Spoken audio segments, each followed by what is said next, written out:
আজকে আমি আপনাদেরকে শিখাবো লিকুল্লি নাবাইম মুস্তাকাররান ওয়া সাওফা তা'লামুন।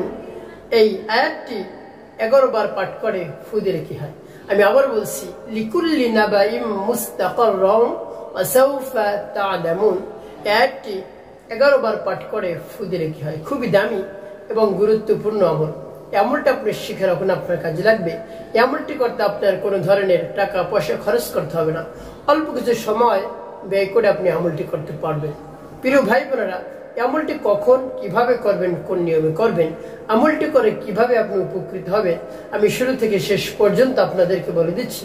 অতি অল্প সময়ের মধ্যে আপনি আমলটি করতে পারবেন। তাই বিস্তারিত জানার জন্য, আমলটি শিখে রাখার জন্য ভিডিওটি না টেনে ধৈর্য এবং মনোযোগের সাথে দেখার অনুরোধ থাকবে।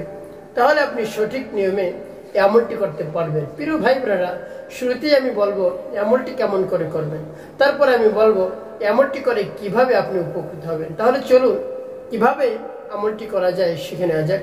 প্রিয় ভাই বোনেরা, যখন আপনি আমলটি করবেন এর পূর্বে আপনি অবশ্যই অজু করবেন। আপনার যদি সময় থাকে অবশ্যই অজু করবেন। অজু করে তারপর আমলটি শুরু করে দিবেন। প্রিয় ভাই বোনেরা, এভাবে আমল করে সেই আয়াতটি পাঠ করে কোথায় ফু দেবেন আমি সেটা বলে দিচ্ছি। প্রিয় ভাই বোনেরা, আমলটি যে কোনো সময় করতে পারেন। যখন আপনার দরকার হবে তখন আপনি আমলটি করবেন। যখন করবেন এর পূর্বে আপনাকে যে কাজটি করতে হবে, আপনাকে ইস্তিগফার পাঠ করতে হবে। আস্তাগফিরুল্লাহ রাব্বি মিন কুল্লি যামবি ওয়া আতুবু ইলাইহি লা হাওলা ওয়া লা কুওয়াতা ইল্লা বিল্লাহিল আলিয়্যিল আযীম। এভাবে 3 বার আপনি ইস্তিগফার পাঠ করবেন।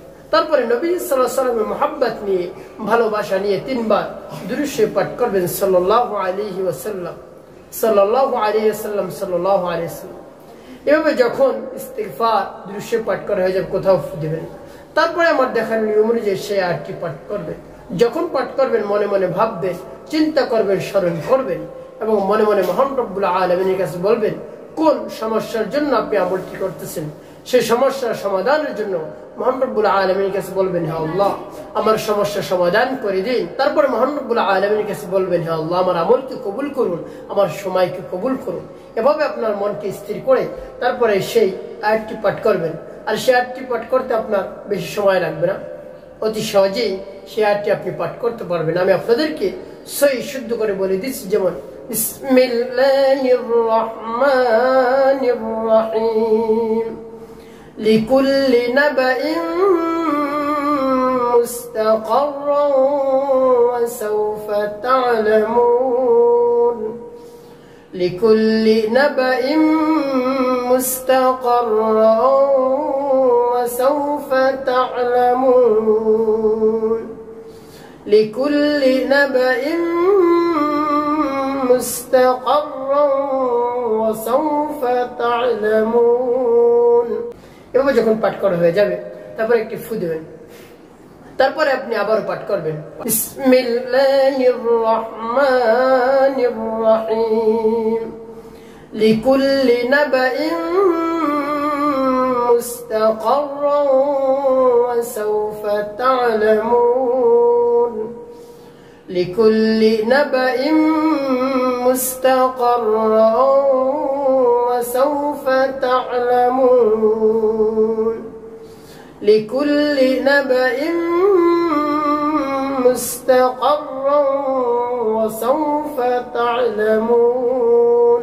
পাঠ করার শেষে আবার একটু, তারপরে আপনি মনে দরদ নিয়ে আবারও পাঠ করবেন, বিসমিল্লাহির রহমানির রহিম। লিকুল্লি নাবাইন মুস্তাকাররান ওয়া সাওফা তা'লামুন। লিকুল্লি নাবাইন মুস্তাকাররান ওয়া সাওফা তা'লামুন। লিকুল্লি নাবাইন মুস্তাকাররান ওয়া সাওফা তা'লামুন। পাঠ করা শেষ আবার একটি ফু আপনি দিবেন। প্রিয় ভাই বোনেরা, এভাবে যখন পাঠ করা হয়ে যাবে, ফু দেওয়া হয়ে যাবে, সর্বশেষ আপনি কি করবেন, আর একটি কতবার আপনি পাঠ করবেন? 11 বার। 11 বার পাঠ করে 3টি ফু আপনি দিবেন। সর্বশেষ নবী সাল্লাল্লাহু আলাইহি ওয়াসাল্লামের মুহাব্বত নিয়ে, ভালোবাসা নিয়ে 3 বার দুরূদ ইব্রাহিম পাঠ করবেন। আল্লাহুম্মা সাল্লি আলা محمد وعلى آل محمد كما صليت على إبراهيم وعلى آل إبراهيم إنك حميد مجيد اللهم بارك على محمد وعلى آل محمد كما باركت على إبراهيم وعلى آل إبراهيم إنك حميد مجيد اللهم صل على محمد وعلى آل محمد كما صليت على إبراهيم وعلى آل إبراهيم إنك حميد مجيد اللهم بارك على محمد وعلى آل محمد كما باركت على إبراهيم وعلى آل إبراهيم إنك حميد مجيد এভাবে যখন দুরূদ ইব্রাহিম পাঠ করা হয়ে যাবে তারপর দুটি ফু দিবেন প্রিয় ভাই বোনরা আপনার আমলটি করা শেষ কোন উদ্দেশ্যের জন্য আপনি আমলটি করলেন আপনার যদি নাক থেকে রক্ত পড়ে আপনার যদি নাক স্থির হয় শুধু শুধু আপনার নাক থেকে রক্ত বের হচ্ছে তো সেই রক্ত বন্ধ করার জন্য আপনি এই আমলটি করতে পারেন আপনি এভাবে আমল করে লিকুল্লি নাবাই মুস্তাকাররা ওয়া সাওফা তা'লামুন আয়াতটি পাঠ করে আপনি ফু দিবেন আপনার নাক থেকে রক্ত পড়া বন্ধ হয়ে যাবে ইনশাআল্লাহ তো প্রিয় ভাই বোনেরা পরিপূর্ণ বিশ্বাস এবং আস্থা রেখে এভাবে আয়াতটি পাঠ করে আপনি ফু দিন অবশ্যই আপনার নাক থেকে রক্ত পড়া বন্ধ হয়ে যাবে নাক স্থির বন্ধ হয়ে যাবে প্রিয় ভাই বোনেরা আপনি অবশ্যই উপকৃত হতে পারবেন যদি বিশ্বাসের সাথে আমলটি করেন একটি কথা আপনাকে মনে রাখতে হবে সেটি হলো 5 ওয়াক্ত নামাজ আদায় করতে হবে মিথ্যা কথা বলা যাবে না মানুষের খিদমতে কল্যাণে আপনি বেশি বেশি কাজ করবেন তাহলে আপনার জীবন মহান রব্বুল আলামিন শান্তিপূর্ণ করে দেবেন ইনশাআল্লাহ।